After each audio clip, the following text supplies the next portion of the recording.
This video was brought to you in part by the supporters of the AMTV Patreon. Thank you.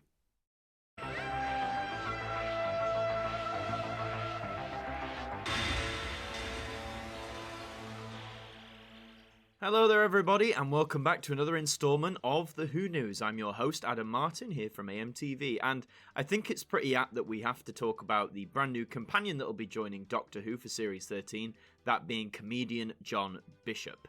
Now, for anyone who doesn't know, John Bishop is mainly known for his stand-up comedy work. I've had the privilege of seeing him live. He's from Liverpool, he's a true Scouser, he's a Scouser through and through, and I think he's great. I've not personally seen him act in anything, although I do know he has acted before, so it'll be interesting to see him in this. We've got this nice little promo pic. He's playing Dan, and he started filming his role in Secret last year. They have been keeping those secrets really well on the whole in Doctor Who, haven't they, recently?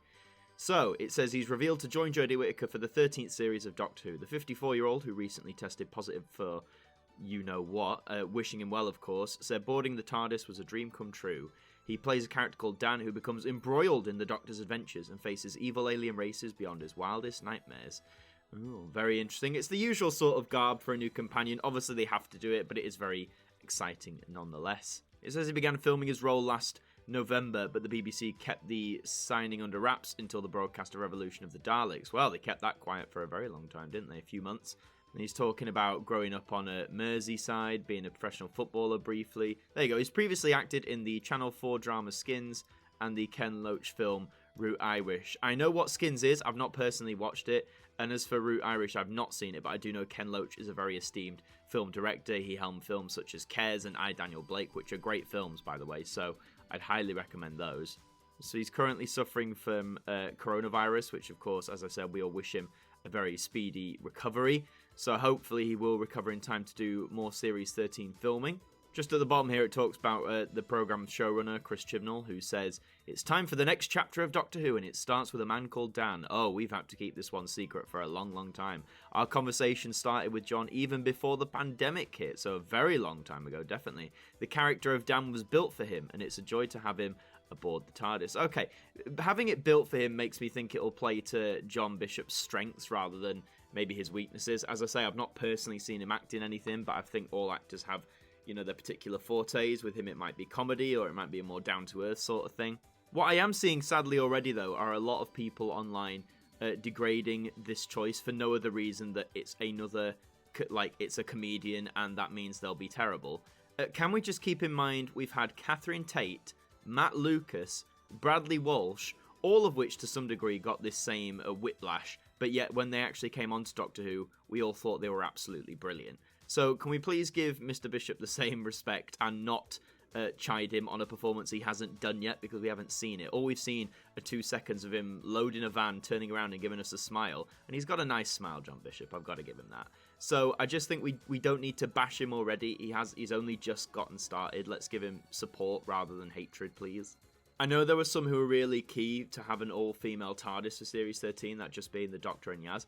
And I was for that too. That would have been really cool to see an all-female TARDIS team, although there's early indications that we might get this for some of Series 13. The behind-the-scenes parts that were shown, that were filmed by someone where they arrive in Liverpool, it's speculated that this might be episode 4 of the series. I think that's due to when you look at the directors lined up and stuff and what it says on their CVs.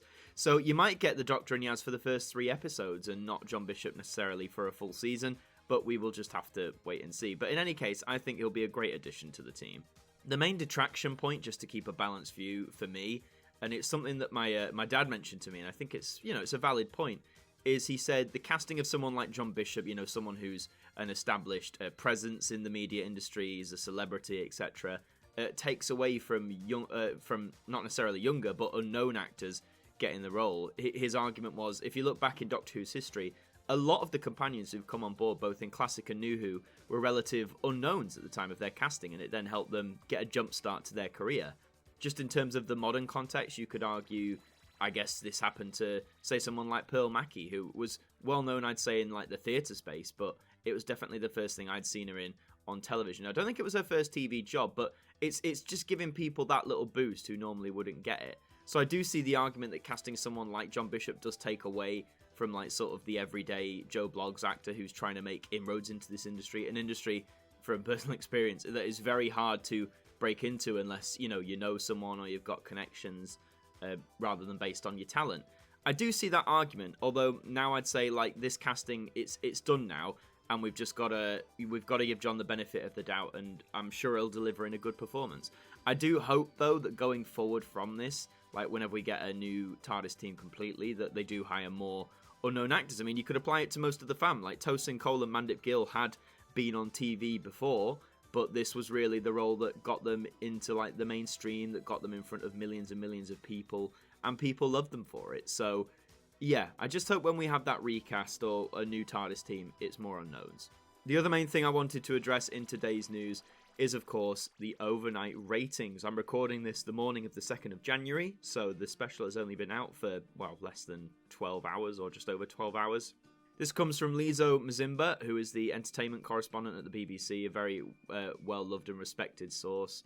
So, he says, the Doctor Who New Year special Revolution of the Daleks was the BBC's most-watched show last night, with an overnight audience of 4.69 million.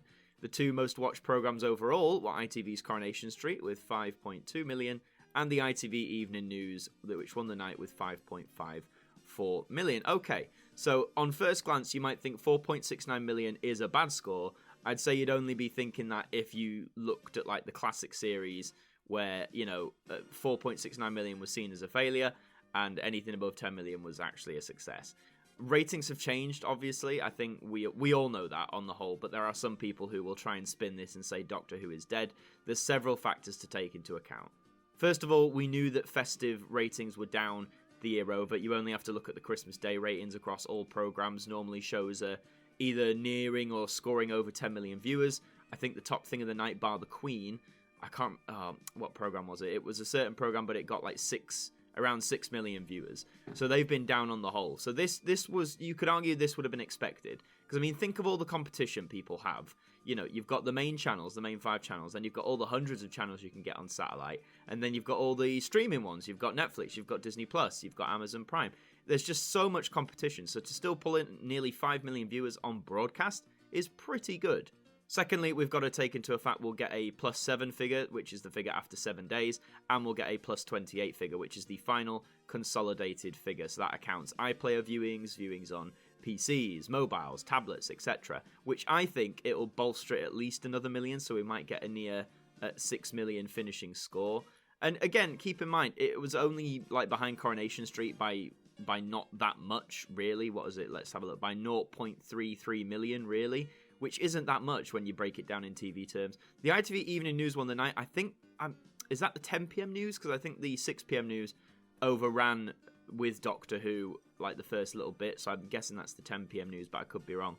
So, yeah, I just want to say Doctor Who is not dying. To those detractors out there who'll say 4.69 million means the show's going to get cancelled. It doesn't, because they're filming Series 13, so we can all calm down with that one, can't we? Decent numbers, healthy numbers, bring on Series 13, bring on the appearance of Dan. I'm really excited, but I want to know what you guys think. Are you excited for John Bishop to join the TARDIS as Dan? Let me know in that comment section below, and if you enjoyed this news report, please do leave this video a like. I'm making a shift to more Doctor Who content, and I've got a lot of exciting things planned, so I hope you stick around for the ride. Please consider donating to our Patreon, which really helps out the channel too. And until the next one, I will see you in the next report.